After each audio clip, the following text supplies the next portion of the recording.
Alléluia. Ah. Voilà. Au lieu de retard, parce que c'est là qu'il me boule et bête après kilt. Après ça aussi c'est des robeta. Tu veux te rigoler Maboko makasi pona lokomo na Nzambe. Moi, je ne peux pas prêcher les chaises, je dois prêcher les gens. To côté ya kiti te esengeli to te ya ndebato. Au fond d'un ndako croyant que mboule ko kita no ko kita après kilt. Alléluia. Ah. Et soyez bénis parce que vous êtes là. Bo pamba ma pote bozawana. Que Dieu vous ajoute encore vraiment de très longues vies sur la terre. De très longues vies. Avec force, l'argent, les maisons, les véhicules, les enfants, les bons mariages, des voyages et des promotions. Toutes les bonnes choses que Dieu peut faire dans votre vie, qu'il les fasse. Qu'il les fasse à cause de son nom. Et si tu es d'accord avec moi, tu vas serrer la main à 4 personnes. Yebisa répéter ma kamuna yebisi oy. Kenzamba sa ilayo biloko abia. Ya misolo. Ndaku, libala, makamu nyonso ya malamu, komata, Nzambe asalela yo yango. Kimia, esengo, kozoa. Oyo mokili ko sala te Nzambe asalela yo. Alléluia. Amen. Amen. Voilà, nous voulons continuer avec notre message que nous avons commencé depuis dimanche passé. Tozokoba nalite tobandaki yenga eleki. Mettons-nous debout, nous voulons prier. Nos deux mains en l'air. Père céleste, Père de toute grâce, nous savons que tu es encore là aujourd'hui pour la continuité de notre message. Nous voulons vivre, Seigneur, ce qu'incarne ta parole. Parce que ta parole nous apporte la vie. Elle nous transforme. Elle nous amène au devant de toi. Et c'est ta parole qui nous amène tout ce que tu as prévu. Toutes les bonnes choses, Seigneur notre Dieu, que tu as préparées pour nous. Cela est caché dans ta parole. Et nous entrons en contact avec ça au moyen de la foi. Et je sais que ce matin, c'est ce qui va se passer. Chaque personne ici présente est venue devant toi pour recevoir quelque chose. C'est pourquoi, Éternel, nous le recommandons entre tes mains. Au nom puissant de Jésus. Amen. Amen. Restez debout, nous allons lire notre passage moteur. C'est Marc chapitre 16, verset 15 à 20. Marc chapitre 16, verset 15 à 20. Aujourd'hui, vous allez ajouter Acte chapitre 3, verset 1 à 16. Acte 3, 1 à 16. Et nous allons aussi parler de Josué 10, 12 à 15. Comment peut Josué 10, 12 à 15? Lisez notre verset moteur. Marc chapitre 16, le verset 15 à 20. Totangena kombona Yesu Christo. Puis il leur dit, allez par tout le monde et prêchez la bonne nouvelle à toute la création. Celui qui croira et qui sera baptisé sera sauvé. Mais celui qui ne croira pas sera condamné. 17. Voici le miracle qui accompagneront ceux qui auront cru. À mon nom, ils chasseront les démons. Ils parleront de nouvelles langues. Ils saisiront des serpents. S'ils boivent quelques breuvages mortels, ils ne leur feront point de mal. Ils imposeront les mains aux malades et les malades seront guéris. Le Seigneur, après leur avoir parlé, fit enlever au ciel et il s'assit à la droite de Dieu. Et s'ils s'en allèrent prêcher partout, le Seigneur travaillait avec eux et confirmait la parole par les miracles qui l'accompagnaient. Amen. Acclamons le Seigneur. Poussez des grands cris de joie. Que Dieu vous bénisse. J'avais commencé à parler sur les miracles. Parce qu'il y a certaines personnes qui sont assises sur la démonstration de l'administration prolongée et des paroles qui n'amènent rien dans la vie des hommes.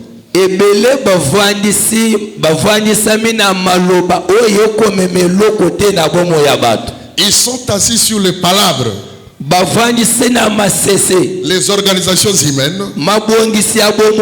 Or, tout ce que Dieu fait, d'abord Dieu est spirituel. Il est spirituel, mais il fait des choses matérielles. La parole de Dieu est spirituelle, mais ça se matérialise dans les choses physiques. J'avais dit la fois passée que les miracles, je peux les définir comme un acte de la puissance divine. L'acte de la puissance divine qui marche à l'encontre de la loi établie, la loi reconnue normale, la loi naturelle. La puissance divine qui marche à l'encontre de la loi naturelle. Même la loi que Dieu lui-même a établie. Mais quand un miracle s'opère, le miracle marche à l'encontre de ces lois-là. La manière dont les lois naturelles se présentent. Mais quand le spirituel vient habiter sur le physique, rend le corps physique, utilise le physique, et les conséquences, c'est un miracle, c'est un acte qui marche à l'encontre de la loi établie. Et les conséquences, c'est marcher à l'encontre de la loi naturelle. La production, le physique et le spirituel qui se mettent ensemble, qui produit des choses qui dépassent même l'entendement des hommes. Qui produit des choses qui dépassent l'entendement des physiciens. Même les ceux qui sont en train de pratiquer le physique vont prendre n'est-ce pas, un exemple comme la médecine. La médecine peut démontrer beaucoup de choses d'une manière clinique. Beaucoup d'incompétences. Des choses qui ne peuvent pas se réaliser selon la médecine. Et on vous démontre ça cliniquement. Mais selon Dieu, ces choses-là peuvent être résolues par rapport à une puissance divine qui vient habiter dans un corps. C'est pourquoi vous voyez des personnes que nous avons citées la fois passée, des personnes comme Élie. Élie parle au nom de l'Éternel. Il dit ceci: ces années-ci, il n'y aura ni rosée ni pluie sinon à ma parole. Il ne consulte pas le Seigneur. Il n'a pas dit Seigneur, est-ce que je peux parler comme ça? Quand la personne sait que le spirituel habite en moi, quand la personne a confiance en Dieu, La personne sait que Dieu marche avec moi. La personne sait que Dieu travaille avec moi. Et mes déclarations sont au bénéfice de l'Éternel. Tout ce que je fais, c'est au bénéfice de l'Éternel. La personne prend des décisions. Quand Dieu regarde dans ces décisions-là, que c'est pour la gloire de sa personne, et Dieu vient intervenir. Dieu matérialise la chose. Élie a parlé et Dieu a confirmé cela. Pendant 3 ans et 6 mois, il n'y a pas la pluie. L'évaporation était normale. Le soleil était en train de frapper la mer. L'évaporation normale. Et tout était normal. Mais quant à la saison de pluie, comme un homme avait parlé, la pluie ne tombait pas. Les gens attendaient la pluie. Ça ne tombait pas. Pourquoi? Parce que il y a un nombre de fois qui a fait des déclarations au nom de l'Éternel. Et ce sont des choses qui marchent à l'encontre de la loi normale de la nature. Naturellement, comme chez nous ici, nous sommes pendant la saison de pluie. Et nous savons que la météo va dire ça. Météo a dit ceci. Météo a dit cela. La pluie va tomber. Mais en attendant que la pluie tombe selon météo, comme Élie avait parlé, la pluie ne tombera pas. Sinon à la parole de la personne. Écoutez frères et sœurs, la personne qui croit au Seigneur, la personne qui marche avec Dieu, n'est plus une personne comme les autres. N'est plus une personne normale. N'est plus une personne naturelle. Vous devenez une personne surnaturelle parce que l'Esprit de l'Éternel travaille avec vous. L'Esprit de l'Éternel marche avec vous. Et ce sont des personnes qui vont provoquer des étonnements, des épouvantes. Même si c'est ton enfant, mais quand l'Éternel l'utilise, vous allez voir que ce n'est plus l'enfant que tu connaissais. Oh, que Dieu fasse avec toi. Que Dieu réalise des grandes choses avec toi. Au nom puissant de Jésus. Nous avons vu encore le même Élie qui a prophétisé sur la sécheresse. Dieu lui dit, va au torrent de Kérit, j'ai ordonné à un corbeau de te nourrir là-bas. Les corbeaux, généralement c'est les corbeaux qui prennent la nourriture chez l'homme. Les corbeaux, celui qui prend la viande, il prend le pain. C'est les hommes. Mais maintenant Dieu ordonne à ce même corbeau qui a toujours voulu le pain et la viande, celui qui vient nourrir l'homme. Écoutez, les choses de Dieu sont compliquées. Les choses de Dieu, nous ne pouvons pas prendre les choses de Dieu comme la manière des hommes. Quand Dieu ordonne quelque chose, ça va se réaliser de la manière dont il a ordonné. Ça ne dépend pas de notre savoir. Ça ne dépend pas de nos études faites. Ça ne dépend pas de nos rangs sociaux. Mais quand Dieu ordonne quelque chose, ça va se réaliser. Et voici les miracles qui accompagneront ceux qui auront cru. S'ils ne doutent pas, les miracles l'accompagneront. Acclamons le Seigneur. Et tout est possible à celui qui croit. Rien n'est possible à Dieu. Si Dieu marche avec toi, assure-toi que tout ce qui est écrit dans sa parole, tout ce qui est destiné pour toi, ça va se réaliser. Qu'il pleuve ou qu'il neige, ça va se réaliser. tu seras capable d'appeler quelque chose de l'inexistence à l'existence. Et Dieu fera cela avec toi. Et si tu es d'accord avec moi, acclamez le Seigneur. Acclamez, poussez les cris de joie. Poussez les cris de joie. Ne restez pas indifférent par rapport à la parole de Dieu. Dieu n'est pas un homme pour mentir. Il ne peut pas aussi changer ce qu'il avait dit. Je vous assure, toutes les promesses de Dieu sont là à notre portée. Et c'est notre foi qui nous rapproche de ces promesses-là. Notre foi nous rapproche des grandes choses.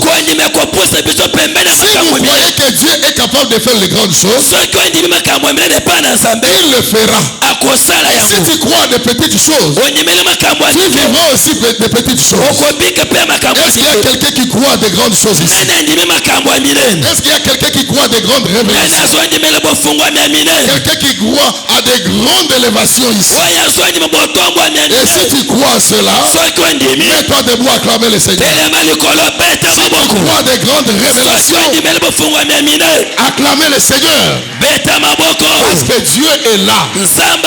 Si vous croyez à des grandes choses, vous les verrez aussi. Ne regardez pas ta petitesse. Ne regardez pas ta taille. Ne regarde pas les études faites. Dieu utilise n'importe qui s'approche de lui. À tous ceux qui s'approchent de Dieu, croient qu'il existe et qu'il est le rémunérateur de tous ceux qui le cherchent. Et les miracles accompagneront ceux qui auront cru. À mon nom, ils feront ceci, ils feront cela. Dieu est là, frère, pour accompagner sa parole, pour que sa parole se matérialise dans notre vie. Il y a des choses que tu peux faire sortir dans ta bouche et tu prophétises sur toi-même et ces choses-là se réaliseront. Ne parle plus en négativité pour toi. Ne parle plus en négativité. Commence à parler d'une manière positive dans ce qui t'arrivera. Commence à parler et à penser d'une manière positive. Et la personne qui pense d'une manière positive, c'est une personne qui ne sera pas vouée à l'échec.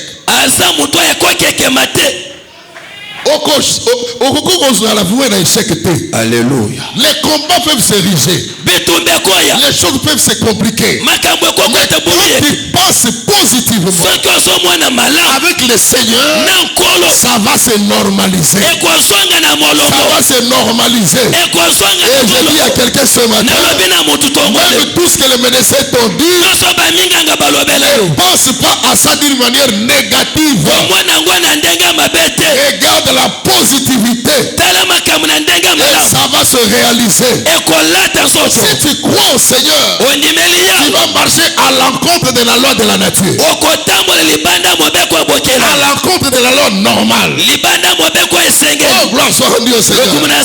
Dieu ordonne à un oiseau, depuis que le corbeau était sorti de l'arche, il est parti pour manger les ordures, pour ne plus rentrer. Et Dieu ordonne au corbeau de venir nourrir l'homme. Le corbeau vient voler chez l'homme, et maintenant c'est le corbeau qui va nourrir l'homme pendant la sécheresse. Pendant la sécheresse. Parce que c'est Dieu qui l'a ordonné. Et au nom de Jésus, j'ordonne maintenant à tous qui t'avaient retenu, tous qui t'avaient retenu, d'ouvrir maintenant le réseau de la bénédiction pour toi. Que cela ouvre le réseau de la bénédiction pour quelqu'un. N'est-ce pas le Seigneur avait ordonné aux poissons de vomir Jonas. Le poisson a déjà avalé Jonas. Et Jonas dans le ventre du poisson a fait monter la prière au Seigneur. Bien Bien-aimé dans le Seigneur, celui qui croit au miracle ne se fatigue pas à parler à Dieu. Il ne se fatigue pas de parler à Dieu. Ne te fatigue pas. Peu importe la circonstance, peu importe ce qui t'arrive, fais monter des prières vers le Seigneur. Il est là pour t'écouter. On a avalé Jonas. Jonas fait monter la prière chez Dieu. Et la Bible déclare que Dieu parla au poisson de vomir Jonas. Et à l'endroit où le Seigneur l'avait envoyé, c'est le surnaturel. C'est un miracle. Je te dis que pour que vous progressez, on va bloquer pour que le monde a Zamba kopesa mitindo et sans ayoka place au bolamu wana ezali. Alléluia. Ah, est-ce que vous devez comprendre? Est-ce que vous devez comprendre? Alléluia. Nous devons vivre le surnaturel de Dieu. Nous devons vivre des choses qui sont en dehors de l'entendement des hommes, en dehors de la loi de la nature, en dehors, même si ta famille n'est pas connue. Mais Dieu va te retirer pour que à travers toi ta famille soit aussi reconnue. Que l'histoire commence avec toi. Et le changement commence avec toi. Tout enfant qui prie à Esa, il y a une nouvelle histoire qui va commencer avec toi. Parce que Dieu veut commencer une nouvelle histoire avec quelqu'un. Est-ce que la personne ici présente dans la salle? Est-ce que tu es dans la salle? Mets-toi debout, parle à deux personnes. Dis le Seigneur, commence une nouvelle histoire avec moi. Commence une nouvelle histoire avec moi. Avant qu'on arrive à la fin de l'année, une nouvelle histoire va commencer. Un nouveau travail va commencer. Un nouveau mariage va commencer. Une nouvelle élévation va commencer. Un nouvel élan va commencer. Oh, que Dieu te bénisse. Si c'est pour toi, acclamer le Seigneur. Si c'est pour toi, acclamer le Seigneur. Nous sommes au mois de novembre. Avant qu'on arrive le 31 décembre. Alléluia. Que l'on veuille ou pas, que les démons montent et descendent, que Dieu fasse une nouvelle histoire avec toi. Une nouvelle histoire commence avec toi. Là où tu as été minimisé, là où tu as été abandonné, un miracle va s'opérer. Le surnaturel viendra se reposer sur toi. Le surnaturel de Dieu viendra sur toi. Et tu seras rappelé quelque part. Tu seras rappelé quelque part. Au nom puissant de Jésus. Que Dieu le fasse avec toi. Si tu as la foi et t'approcher de tes promesses, je sais que tout celui qui s'approche de Dieu, Dieu est là. Mais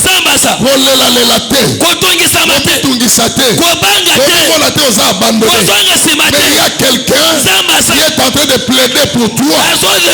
Et c'est ça un miracle. Quand les gens te bloquent, quand il n'y a pas le travail, mais il y a un travail pour celui qui croit au miracle.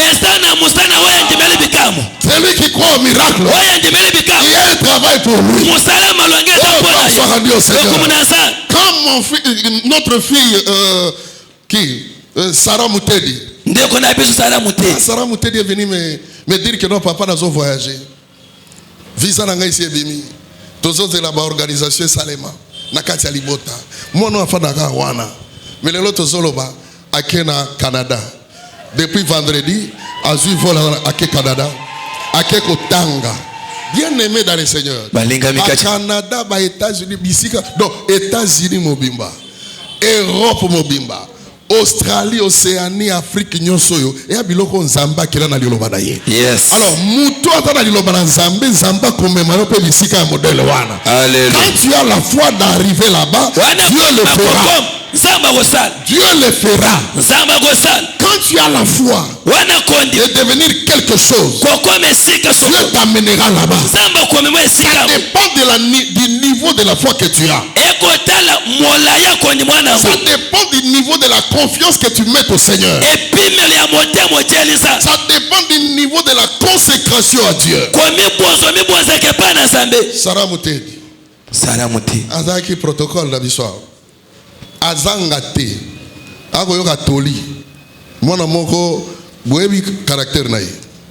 Mama ne azawat. Mama mimi azali. Telema. Peut-être bato soya bakote. Mama mimi, mama Sarah yo. Alléluia. Soko tali yo mona nzoto ya Canada ko tinda mwana Canada na nzoto. Betela kolo maboko makasi. Alléluia. Po bato soya mona ke mbongo elobaka. Il faut ça soit betela kolo maboko makasi. Maboko makasi. Acclamez le Seigneur. Beta maboko makasi. Les miracles confond même des grandes personnes. Ça confond les grandes personnes. Alléluia. Ta vie doit être assise sur ça. Croyez à la parole de Dieu. Croyez à ce que Dieu a fait.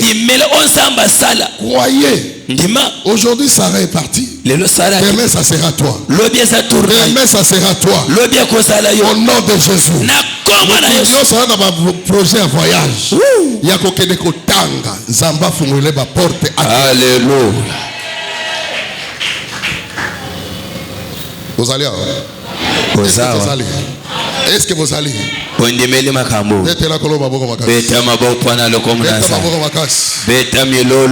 la bonne de la Gazabe, moto qui est dans un projet comme un délinquant, Zamba kangele ba porte. Yoka. Pas que ça vit au son. Ake na mutune comme un délinquant. Nous Zamba kangele ba porte. Vous aidez? Alléluia. Mettez la colombe à Makasi. Maboko Makasi. Comme un moutou. Zamba Fugurela. Yes. Acclamons le Seigneur. Vous serez cris de joie. Beta milolo. Beta milolo. Milolo. Milolo. Gloire soit rendue au Seigneur. Je vous ai dit de lire acte de, donc Josué chapitre 10 verset 12 à 15. Josué 10. Il s'est passé une chose.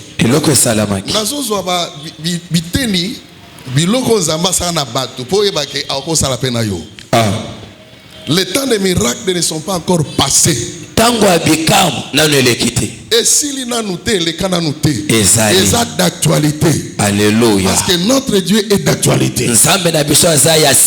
Bien aimé, ne te minimise pas, ne vois pas comme si au sur comme une souka, bango basi va kende. Non. Jamais. Au comme une souka te. Yes. Dieu est capable de faire quelque chose. Et il va le faire pour toi. Pas pour une autre personne. Pour toi. Et il va la réunion où c'est qu'on sale ma pona yo. Yes. Pour omata. Ba réunion c'est celle ma po yo kita na kangi ba réunion wana. Et oh sale ma po mata na fumone.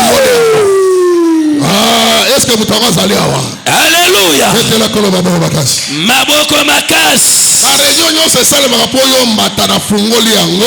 Au nom de Jésus. Oh sale ma po kita na kangi yango. Au nom de Jésus. Bon, dimanche à l'élo et à dimanche à l'osambo pour que au côté de bisiko au côté kate. Yes. Au accéder dans au accéder kate. Alléluia. Zamba tali sabo zambe na ye avant to comme en décembre yo témoigner que non nazala ki awa zamba meminga awa. Amen. Nazala ki koto zamba ko bisika kuna. Et ce que ça n'a foi wana zamba ko sala yango. Amen. Acclamons pour notre Seigneur. Beta maboko pona lokumuna zambe. La Bible déclare. Bible le Bible. Qu'il y avait vraiment un combat terrible. Un combat terrible. On a combattu les enfants d'Israël. Et là où je viens de soutirer. Là où je viens de soutirer. Là où je viens de soutirer. Les versets 10 à 15. Verset 10 à 15. Il y a aussi quelqu'un qui a fait une histoire avec le Seigneur. Dans la bête toloba ngai fona sala liso. Oh. Histoire na nzambe.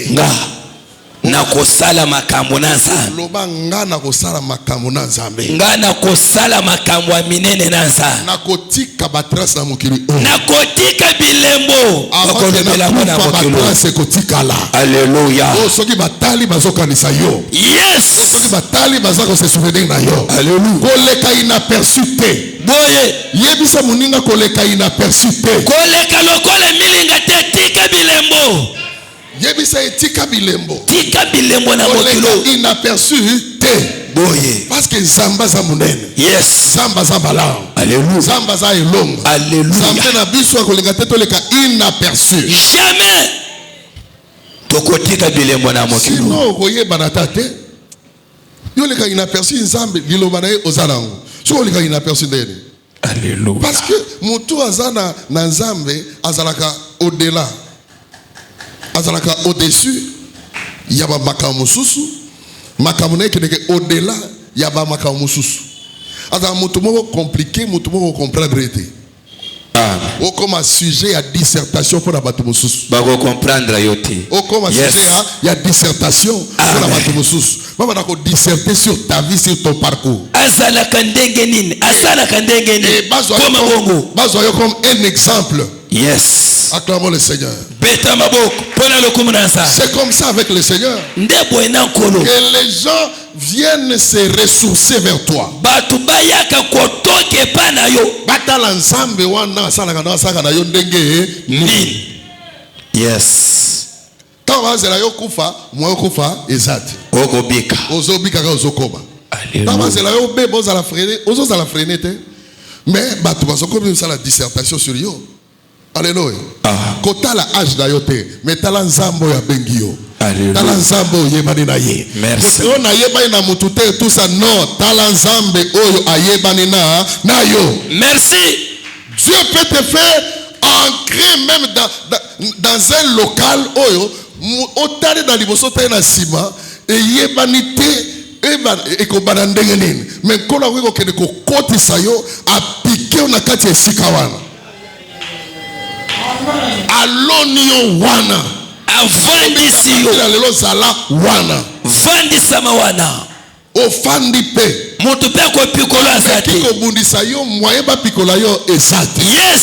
Jusqu'à ce que nzamba ko abi bon mikolo na chake yo ekoki siko na longono na ko côté mususu. Mutako boto lo poste ozana ngo azate. Alléluia.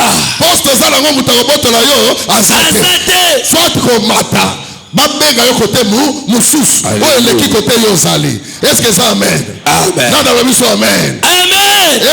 Alléluia. Gloire soit rendue au Seigneur. Que Dieu soit béni. Que Dieu soit loué. La Bible dit dans ce combat, le combat s'est intensifié. Et c'était terrible. Il y a même des personnes que Dieu a frappé les grosses pierres et outils dans les colons les ont bêtes à bateau. Quand il devait entrer de fuir, le Seigneur ouvre le ciel. Et il y a eu des grosses pierres qui sont tombées.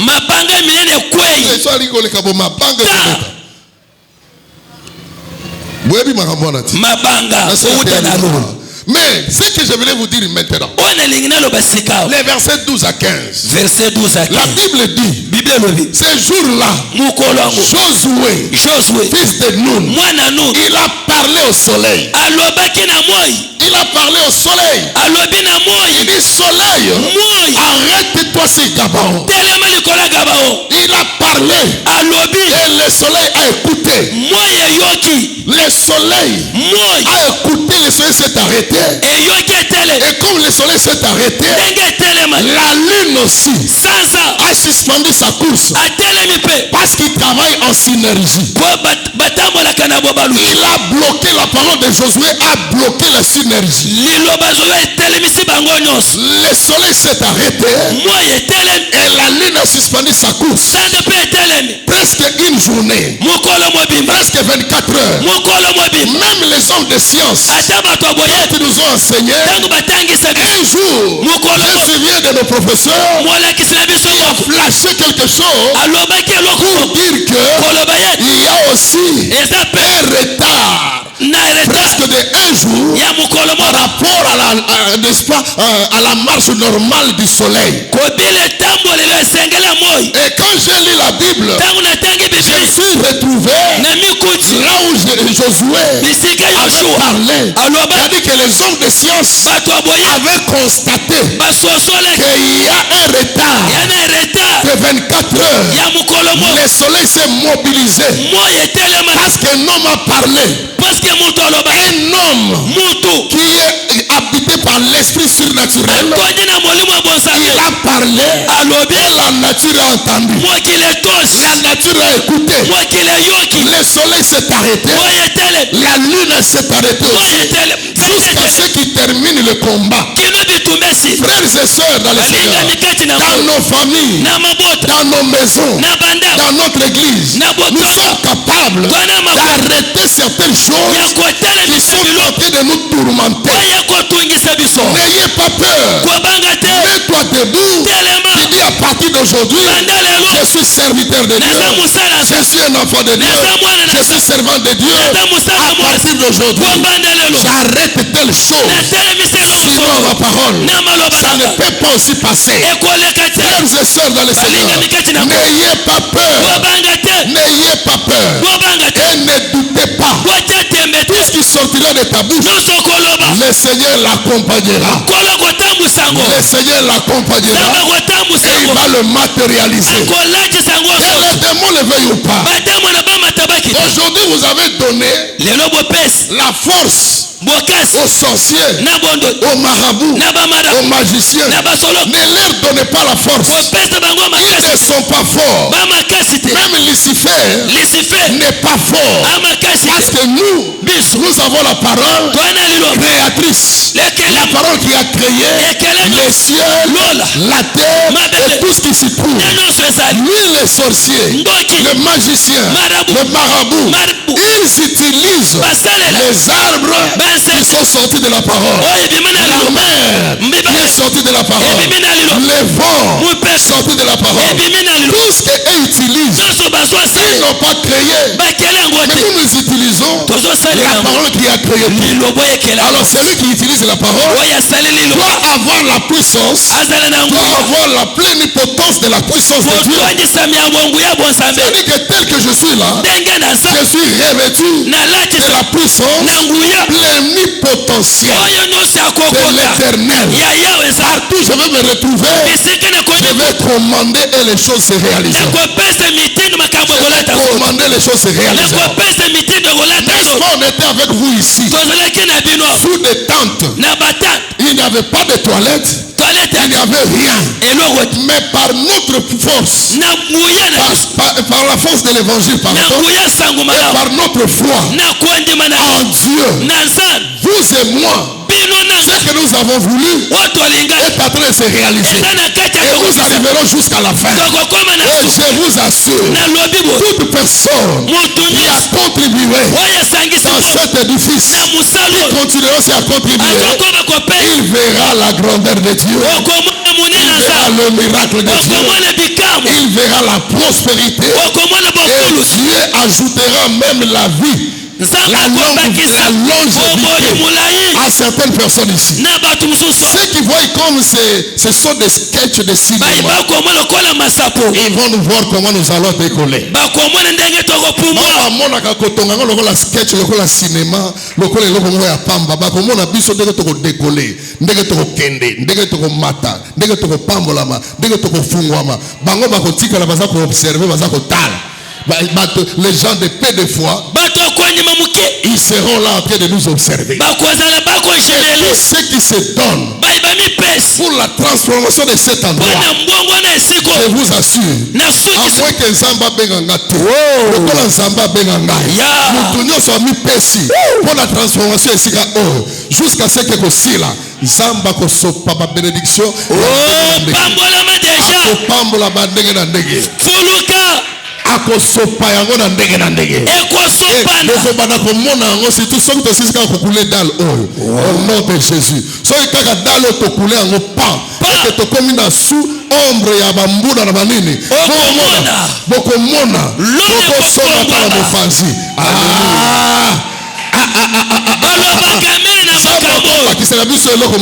Yes. Alléluia. Parce que Dieu reste toujours Dieu. Attention à bino batamaboko makasi. Batamaboko makasi. Ouais ba kenzambe utakepa mbongo utakepa na nzamba. Alléluia. Zala loboko pété. Pour zamba tondi sa pesa. Yes. Que Dieu te bénisse. Que Dieu te bénisse. Il y a une sœur qui avait vu. Amona kiao. Comment Nkolowana Batwaza ko bina ba nomination batata balati maputa na sina ebise mkolo makamboana. Azako bina pona nomination ebimeli. Comment Batwaza ko fungwama na sombi lupa sombi mutuka na sali boye. Nzamba tomboli ngai, nzamba pesa promotion. Donc bato na bato. Bazako sala. Témoignage awa eko salema bongo eloko zanango eza sukate ekomata soza na ndako moko tonga ndako nzambe nzambe apeso ya mibale apeso ya misato soko zoka na ndako te okozwango yes kala omoni biloko zanango na kosala nango fierté parce que oya kolekana ezale kende pa nzambe nzamba kopesa ko fungolo oya koleka wana des personnes comme Josué qui était dans la tente na ema tango nyos. Alléluia. Moïse ali banda na batozo ye na tente mwana moko ya botosi et tango va récupérer batie Josué a livré combat mbala liboso ata papa na Moïse asala ngote.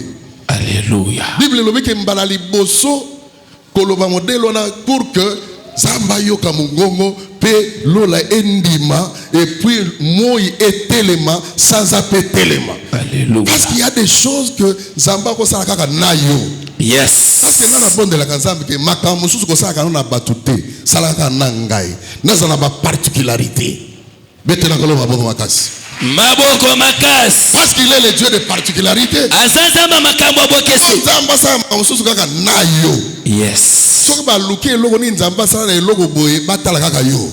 Alléluia. Particularité pas na yo. Yes. Likambo moko ezolinga et décanter situation ya mboka baluka kaka yo.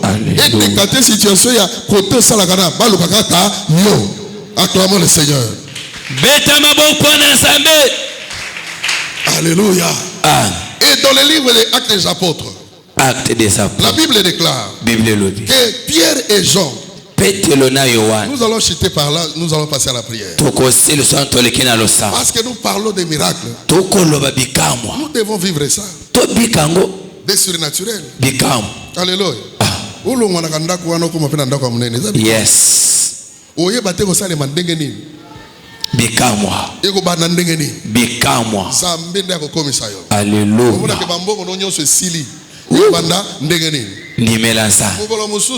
Nasali campagne mon Banzalemba à l'époque. Qu'est-ce qui s'est passé? Une dame qui avait des problèmes, n'est-ce pas, de naissance, de donner naissance aux enfants. Elle était toujours là en train de saigner. Ce qu'ils aiment, comme il a 4 mois, 5 mois, elle a dit qu'on saignait tire aussi là. Un jour, je suis allé faire une campagne.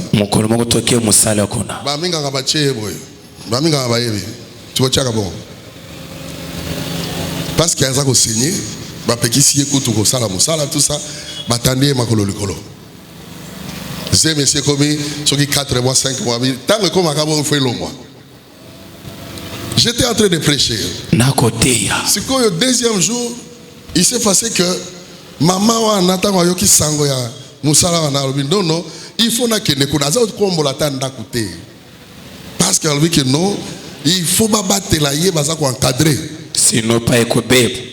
Cette dame va dire que non, je dois aller là-bas. Ça fait plusieurs temps. Je suis entre les mains des médecins. Mais il n'y a aucun changement. Je voudrais aussi aller écouter la parole. J'ai pression. Non, signé à Waboy. Abi signé tokende. Il y a ezana kondima na kondima. Yoka. Makamususu ko bangi so mususu ana détermination ko banga ngote. Yes. On peut affronter, on peut réussir. Alléluia. Ba memaye afanda wana. Na église à pasteur Timothée Mbui. Ngana yeba kite na zote ko sambe na batu. Maman au côté azala kuna nzamba simbi. Loba amen. Zamba simba mama wana kolo abikisa ye. Azongi na ndako. Kokoma na ndako na tongo bamoni ye azosala misala. Nini? Donc akoma ke kolo nyose ezonga normal. Baminga nga batali babi okedeki na église, okedeki na hôpital nini. Alors bi non nakendeki na campagne mo eza pembeni awa. Et baminga balandeki ay ko bota fungama pona libela. C'est un miracle de Dieu. C'est au-delà même de la médecine. Au-delà de la médecine. Ça dépend de la foi de la personne. Ça dépend de la manière dont la personne conçoit les choses de Dieu. Ça dépend le degré de rapprochement avec Dieu. Et tu peux prendre des grandes décisions qui semblent être anormales, mais ce sont des décisions salutaires. Et ce sont des décisions qui doivent te rendre populaire. Il y en a des décisions qui ne sont pas et rendre populaire. Ah, ça va pas me yo. Yes. O sala ba acte ko rendre populaire. Alléluia. Ba acte ba to ko ravi nani asali boy. Yes. Ba to ko ba David. Alléluia. Amuni ba tutu ko banga Goliath. Goliath. Pa bimeli mwana moko boy bimeli. Akokoya moto. Nazo bambe na se. Akokata na moto. Parce que expérience la ngana nzabe boyebite. Yes. Ai non za mwana zwa ba remira bi non. Akokoya. Ngaka boy na oronga. Et puis pas alongi Goliath. Akatina moto. Roi tali avi mais aza mwana ya nani? Mwana ya nani? Bakotuna yo. Yes. Oza mwana ya nani? Osambelaka. What? Bete la kolo maboko makasi. Beta maboko milolo. Maboko milolo. Beta maboko makasi. Beta maboko na milolo. Au nom de Jésus. Gloire au Seigneur. La Bible déclare. Hier les gens se sont retrouvés devant un paralytique boité de naissance. Boité de naissance. Et les gens savaient que ce monsieur n'a jamais marché. Autour de 40 ans. Oh, il n'a jamais marché depuis la naissance. N'ayez pas peur. Quand tu te retrouves devant n'importe quelle situation, pense que Dieu peut faire quelque chose. Pense que Dieu peut faire quelque chose. Acclamons le Seigneur. Poussez les cris de joie. Gloire soit rendue à Dieu. Alléluia. La Bible déclare qu'ils se sont retrouvés devant ces messieurs. Emportés et ramenés. Son problème était de demander l'aumône. Alors bien les gens se sont présentés. Il a demandé aussi l'aumône. Mais ce jour-là, c'était pas comme tous les jours. Et on a mikolo mususu kolo a visité au Kamwa. Yes. Yangona kozanga ka église te. Mutu wana keneke tango nyonso ba memi yepe bazongisi tango nyonso. Soki kil tezali azawana. Mikolo nyonso azosenga mbongo. Mais mukolo ba visita ki ayeba ki mempa. Yangona yo soko zanga ka na ba kil te mukolo ya visitation moyo yebezate. Il est dans la main en attendant quelque chose. Tout le monde était là. Pierre et Jean ont dit fixez-nous dans les yeux. Le Messie a fixé les regards. Et maintenant Pierre va parler. Jean Tikali.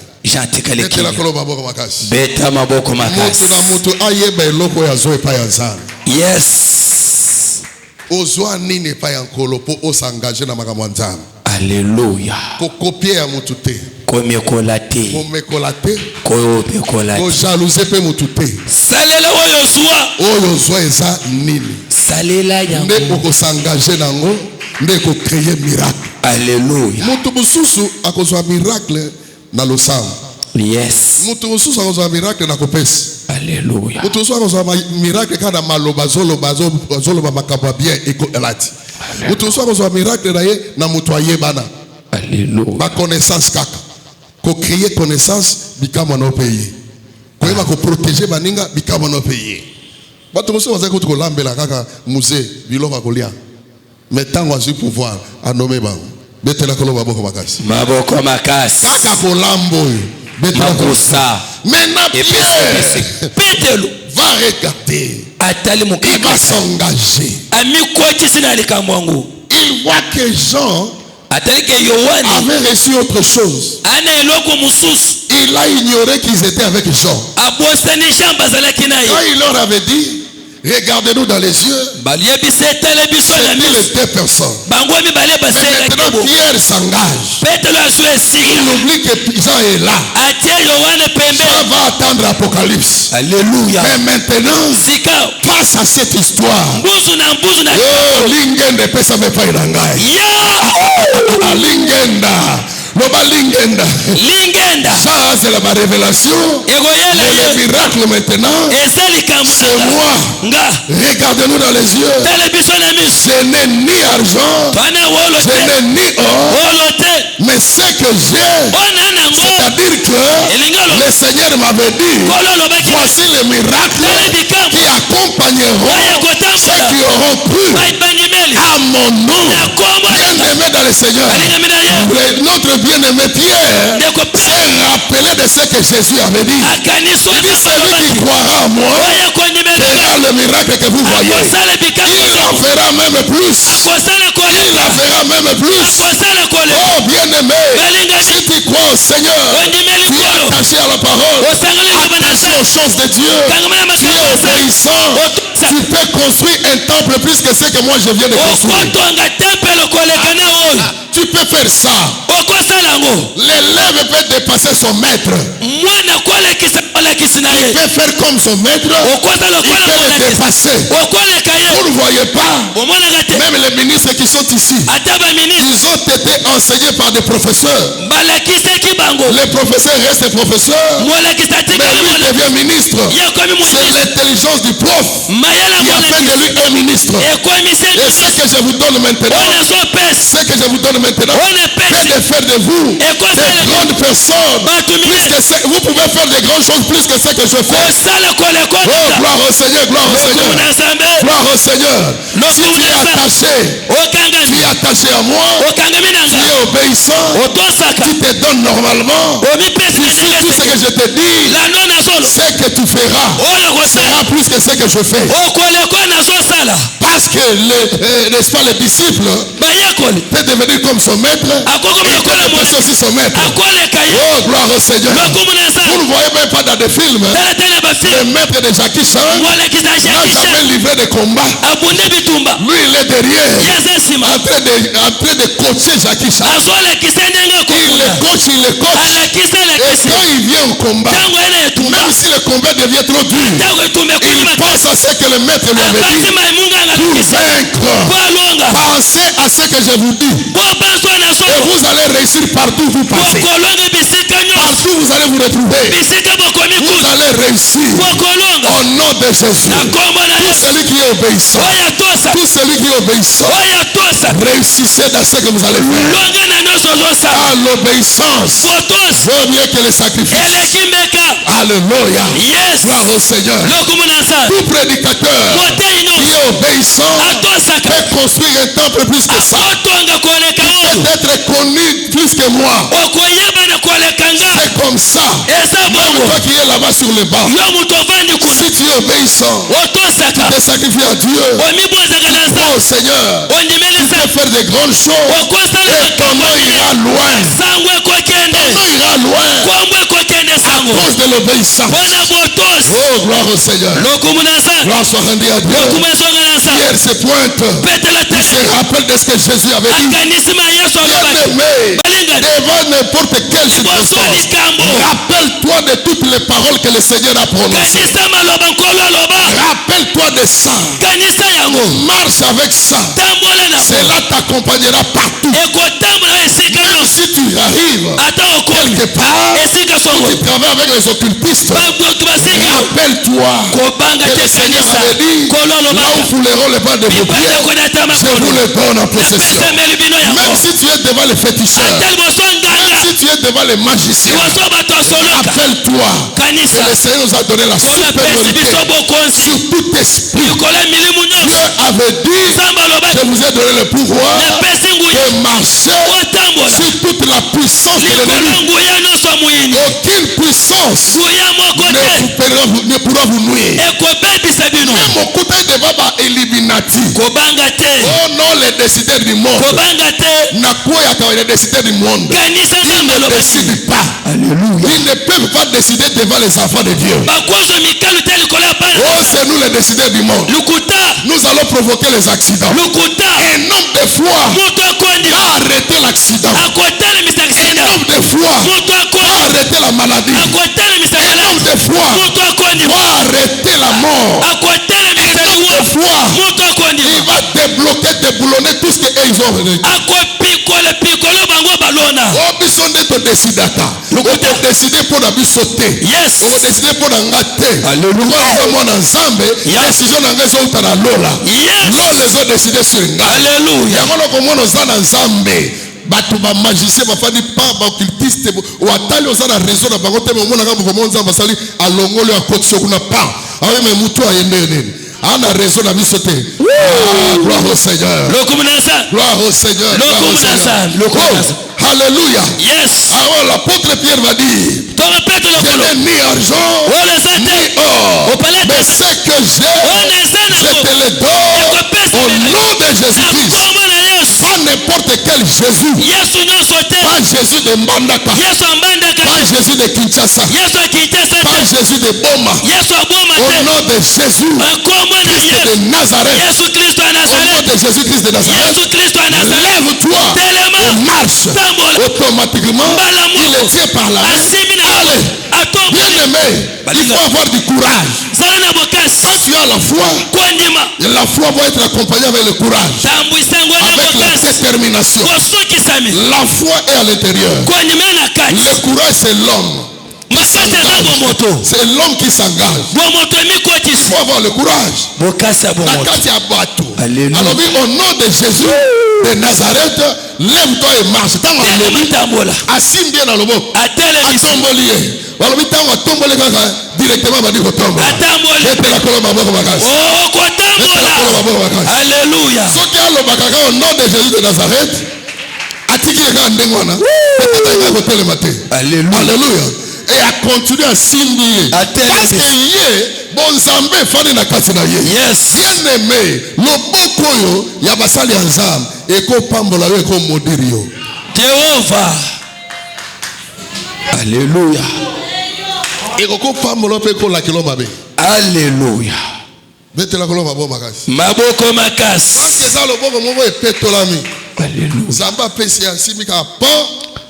Accompagner malobo ya zoloba. Alléluia. C'est-à-dire, vous allez ensemble, n'engazali. Hein? Parce que vous devez plus loin. Vous allez ensemble, n'engazali. Tant que Zambe azo utilisé ye, mobimba na ye, makabezo salem. Yango mona ki Pierre yango kaka azo tamola ba mususu bazo na ba mouchoir ba tchea, ami pangusi, abiki. Alléluia. Na tindi oto ya ko changa mouchoir. Na fo bino bozala ndengo na omona ka o alobito banda ko chai mouchoir na nzoto. Betela kolo maboko makasi. Maboko makasi. Mutu ana asali fwa na ye ndenge wana. O mususa ye amuni ka bino na ko kolenga kuna te asimika ilamba ya Yesu abiki. Miracle. Mutu oyo Nzambe aza ko utiliser. Dieu peut l'utiliser dans beaucoup de manières. Lève-toi et marche. Et le monsieur s'est tenu debout. Il a commencé à marcher. Quelqu'un boiteux de naissance. Les miracles de Dieu n'ont pas de frontières. N'a pas de frontières. Yes. Alléluia. Dieu est capable de créer une trompe là pour qu'il y ait un bagage. Yes. Alléluia. ataba lokola trompe zambe so abike yo ataba lokola trompe yo ko bota pe eko salema bongo ko wanga na bozambe te ko banga pete banga te. Alléluia. Makambo nyonso so ba so la minga nga c'est bien, ce sont des propositions. Eza makambo ko talisa biso. Ce ne sont pas des confirmations. Eza bosuki samite. La confirmation vient de Dieu. Bosuki sameuti na lola ya sa. Il te propose. Bataliso na lenga kosala. Les médicaments toute l'année. Mela kisumbula mobimba. Mela kisi toute la vie. Mela kisumbula mobimba. C'est une proposition. Eza bosenga. Et quelqu'un de la foi. Muto koni. Na komela te. Esilawa. Yawa lobaki. À mon nom les malades seront guéris. Moi qui vous parle, en 2018, tension et Ningisa Kinga. Encore à travailler. Alléluia. Alléluia. On m'a donné les médicaments. Na mele en journée ni semaine mon collègue ami balé. Balobi que non et petit calipo na vie mo bien non. Na vous allez condamner vous ndere. Vie mo bien baté et sukia. Et sukia. Les autres à 5 ans. Yes. Alléluia. Depuis 2018. 2 semaines kaka dati na bi non. Mamba vie mo bimba ezate yo yo. Na bala na ngaba yiri. Na changer ka alimentation biloko nzamba kela. Betela koloma boko makasi. Alléluia. O biloko nzamba kela na kombo kolia. Ko biloko ezalaka composé wana. Nde memela kabiso wa makamo. Kalikile nano nasali. Ermo na faida na kotala kabi. Formol batiaka na Thomson. Batiaka na sauce. Formol ba na bibembe. C'est que tozoli na yo. Betela koloma boko makasi. Alléluia. Est-ce que vous comprenez? Yoka. Alléluia. Yes. Betela koloma boko makasi. Maboko makasi. Ça fait 5 ans. 5 ans. Parce qu'à cette époque-là, lokola vie ici, souki ngabe non. Ngara teka batokondima. Bisiko ngaboko. Betela koloma boko makasi. Alléluia. Na yebishi oke okokufa te. Yes. Malade o ba lobé, ce sont des propositions que les médecins donnent. Alléluia. Des propositions Bosenga. que les médecins sont en train de donner. Mais des propositions ne sont pas des confirmations. Parce que même les médecins là, ils disent que malade oyo kaka nzambe oyo na médecine ebikaka te. Nzamba ko bikisango. Akopeso bakisi abino oyo eko soigner loko boy tout ça, mais la guérison appartient à l'Éternel. Alléluia. Alléluia. La guérison appartient à l'Éternel. À l'Éternel. Parle des choses positives. Des choses positives. Et vous allez voir que ça va se réaliser.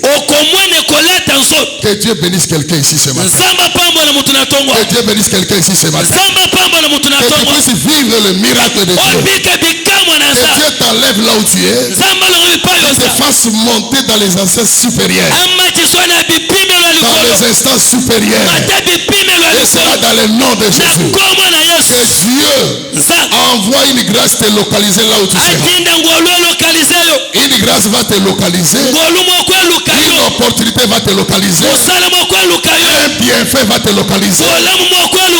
Une abondance te localisera. Et les gens vont se poser des questions. Est-ce que ça y est? Oui,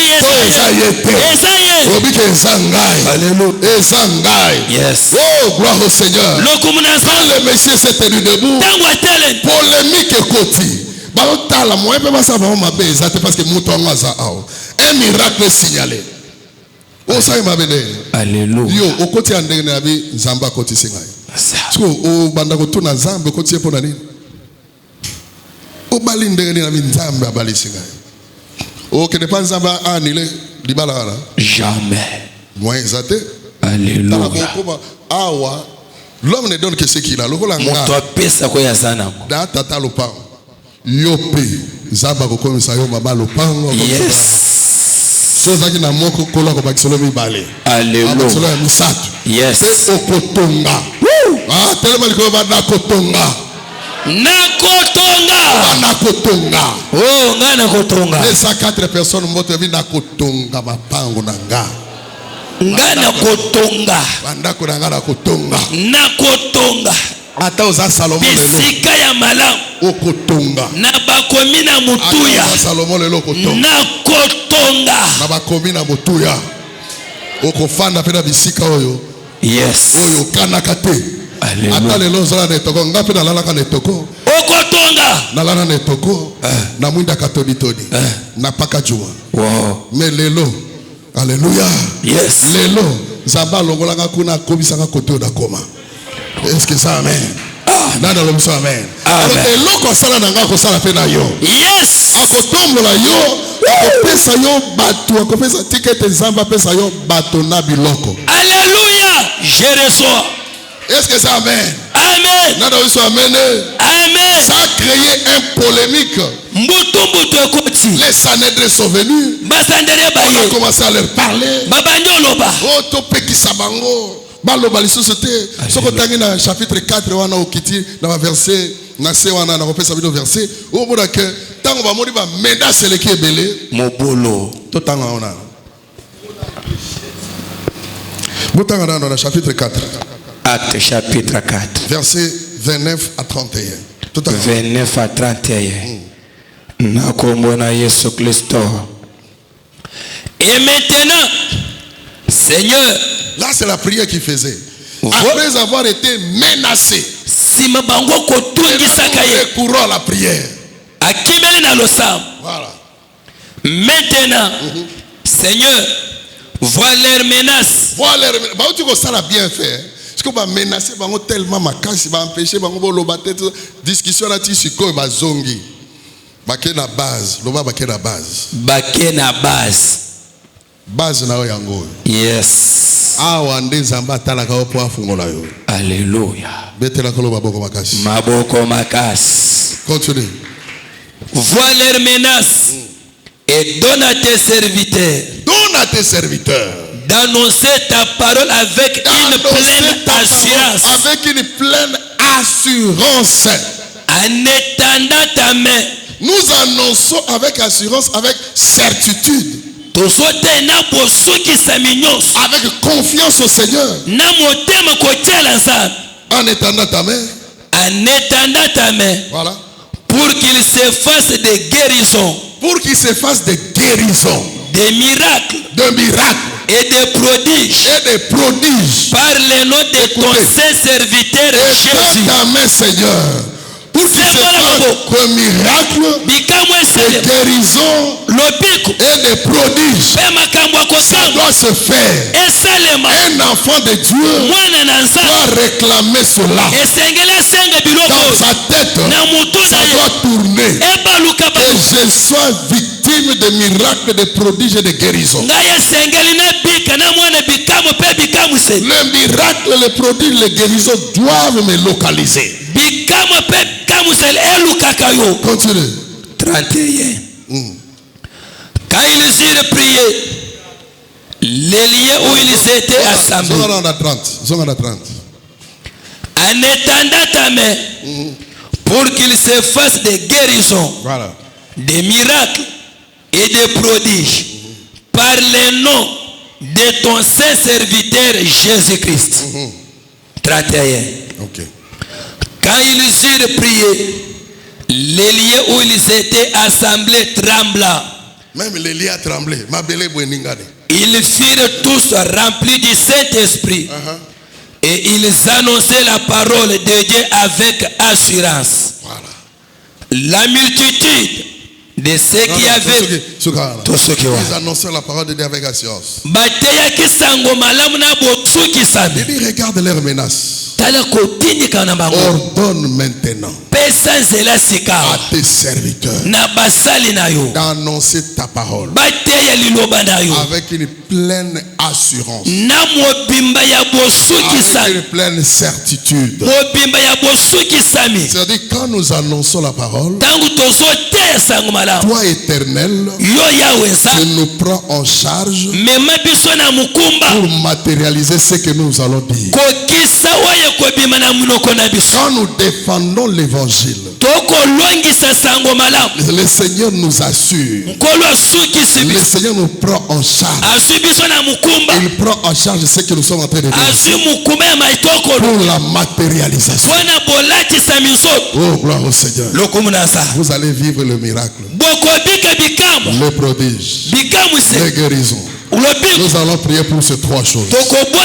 Aujourd'hui, tu vas réclamer ce que tu as besoin. Tu réclames le miracle. Tu vas réclamer le prodige.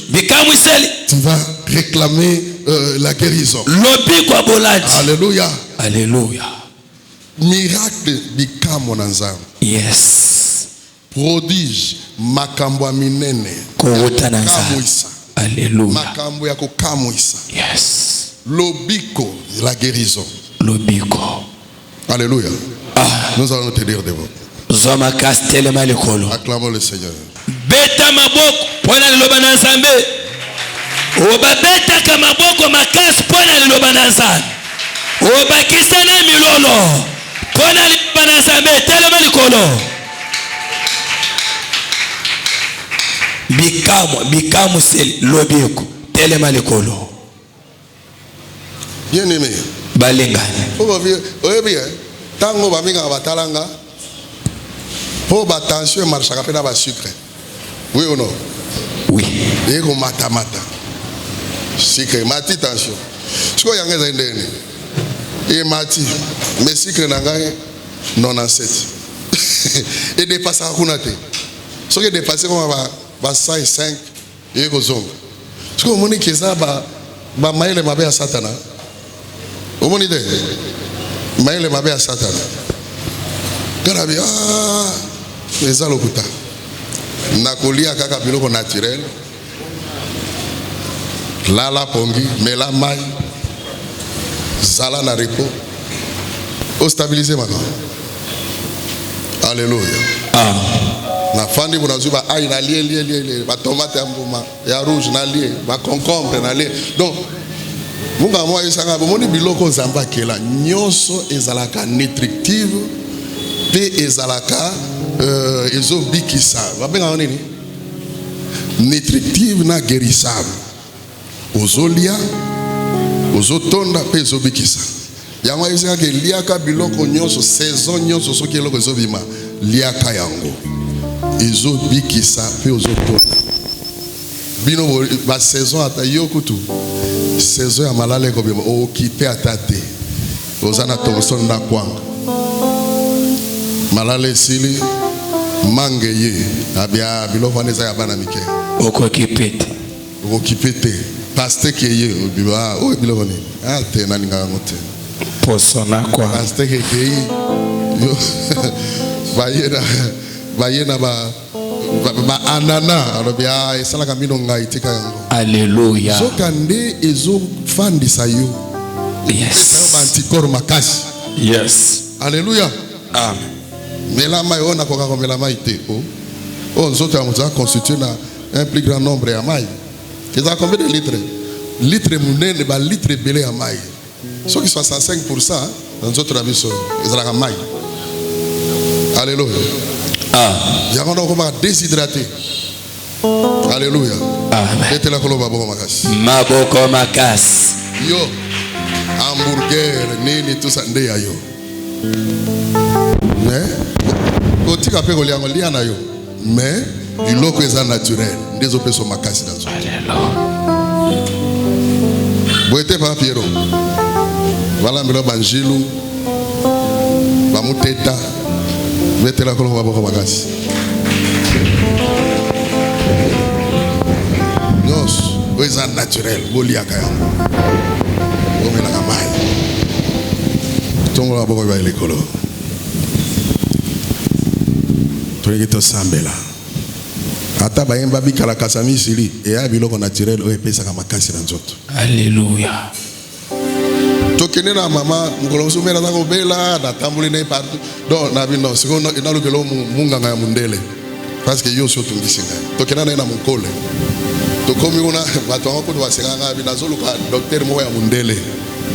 Ndi akutana mama o. Po bato mwendo basiba lembi. Tokomi na mukole, OK. Docteur mundele ba orienter se fa ya Monsieur Edouard à l'époque. Asa italien. Alandeli ayi mama moni likambezo tungsayo ozwango oyebi matembele abi ozwango na kati ya matembele lia matembele bele et ko faire face na makamno tala nanu mundela lobi lia matembele siko yo awa oboya kango matembele ate babiloko ya pauvre lokuta abi biloko ezotongisa yo eloko osala face dango matembele même na pesho kisho yo mais lia matembele abondamment banda lia matembele tala na nzoto efanda metela koloba bongo makasi. Alléluia. Alléluia. Nani mokonzi? Yes. Metela koloba bongo makasi. Maboko makasi. Nana kondi mafua ya mwana nga Jili azali awa. Jili libo naza. Ayaki? Atate. Azakuna. Mama Jili wana. Belaki makasi. Ba mama ba yebi wana ke kosambela na yekola. Makasi ya kosakana te. Oyo nzoto yo se sila. Na musala nini partout. Bakomele bakisi ya vimo bimba. Ana foi na mobali na ye baboyi losambo tozo sambela diable azaki na sima makambo na pour que ba boma ye mais ba pesa na bon somba oyo soko yoki boye mela boye tout ça ba puto pesa mbongo aspirin junior mela ka ngabi non aboya iko pesa ngwabi mbongo wango na kosaila ngote zwa chango na makambo anza ka pesa nga yo santé zonga normal nyonso zonga normal tension nini tout ça ndenge zalaki wana ezate azali ye wana zote zonga normal boete pa boba ide ana kundima pe grave ko ai bali mususu akima mwasi abeli akimi me akimite betela ko ba bongo makasi. Alléluia. Zote même bana ba ko sambela to ko kendeke kuna ko sambela basali anzai mususu donc kondimba na ye wana ebengana biloko wana nyonso azonga tout le monde amoni ke nzoto ne ezongi ndenge esengeli. Il y a des moments où ba attaque wana yaka mais soko perdre foi isili papa Pierre attends là te comment là hein comment là ah non là te moi c'est wana muke et bati nakomo kende tout ça mais Zambé na mawana yi abikisa azo la te ce qu'on va 23h ti 4h du matin onge ko yata zolela hein nakite 23h so amatika la yeah kala isenga bita usuzamba pesio daya yo sambela tango ezoya banda akena ba hôpital lawa tout ça papa timu lo so abi akomo yo kana so de kobenga ngabi koyo ka so de kobenga ngate musana biso yango mais lelo pongyo ekimaka bambula soki basanza boni wana ezonga akoma normal bitumba ya mulile ya kata mususu la musi baladi moko boye yo monike no munganga lobi o mona ke otikali ndenge wana libela TV na yo munganga baminganga pe azali c'est vrai zote koza le ningane okozwa kisi ya munga ngape na zwa kango mais ça te kozwa kisi ya vie mobimba c'est ça le problème bon nzabo to sambela ka oyo azawa etika la vie mobimba non eko ya iningisi yo à cause ya ba makanisi ebele osali musala ebele c'est normal mais oya ke vie na ngai etikali bongo non bongo te. Est-ce que ça amen? Amen. Nana to go go amen. Amen. Les lotos samela qui s'efface des prodiges, les miracles et les guérisons. Bikam. Alléluia. Pour que les lots et salema. Tu vas remercier le Seigneur pour la parole de ce matin. Dis Seigneur merci. Parce que depuis le dimanche passé, tu nous parles de choses surnaturelles. Et je sais que ce n'est pas pour rien que tu as envoyé cette parole. Et je sais que tu vas le faire. Au nom puissant de Jésus. Commencez à prier.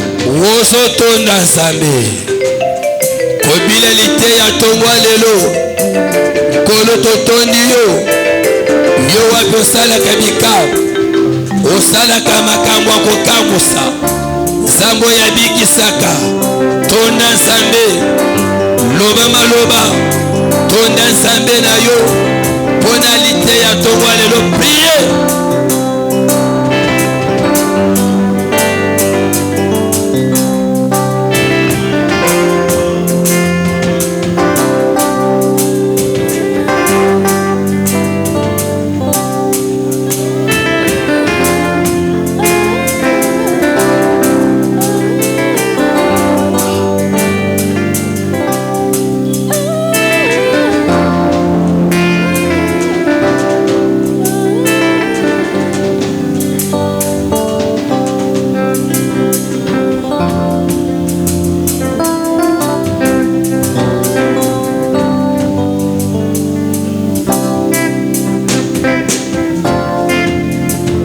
Ozotonda nzambe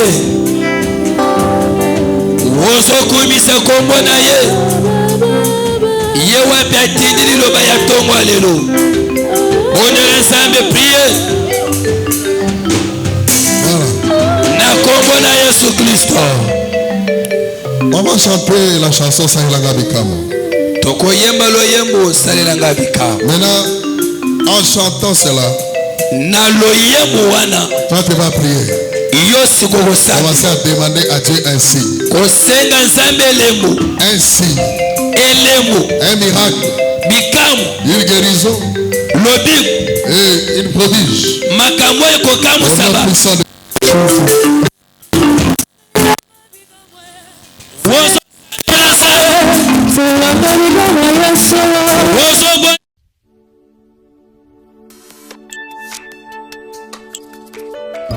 Seigneur, le désir le plus profond de mon cœur est de te ressembler. Je veux te plaire, marcher sur tes pas, car tu es mon seul modèle. Alléluia.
De la même manière que tu as conduit le peuple d'Israël dans le désert, je te prie, ô Père, de diriger mes pas sur cette terre des humains.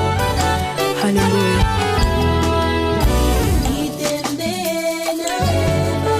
Éloigne de moi tout ce qui m'éloigne de toi, Seigneur, et que je ne vive que pour toi.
Ô Éternel,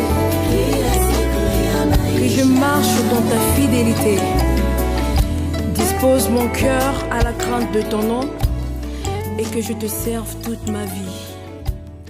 Amen.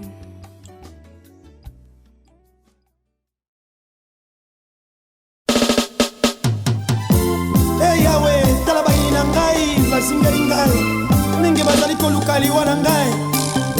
Kolotema osala kangola ngai Nzambe nanga Nzambe nanga otika ngai te maboko ya banguna na ngai kolosinga Nzambe nanga Nzambe nanga otika ngai te maboko ya banguna na ngai kolosinga bango bakoma koloba lobikona yewa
molimo na nzambe ekopolisa bango mbango. Yesu elikela ngai, ata mokili esingeli ngai, ata mama akobwaka ngai, kasi Yesu yo kotika ngai te po ozali lisiko na ngai. Nzambe na ngai, nzambe na ngai, kotika ngai te.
pepa nanga ngai mondimi na Yesu bango bakotelenga na pe bakokwela na se ya makolo nanga ekopele mabato mabepa nanga ngai mondimi na Yesu bango bakotelenga na pe bakokwela na se ya makolo nanga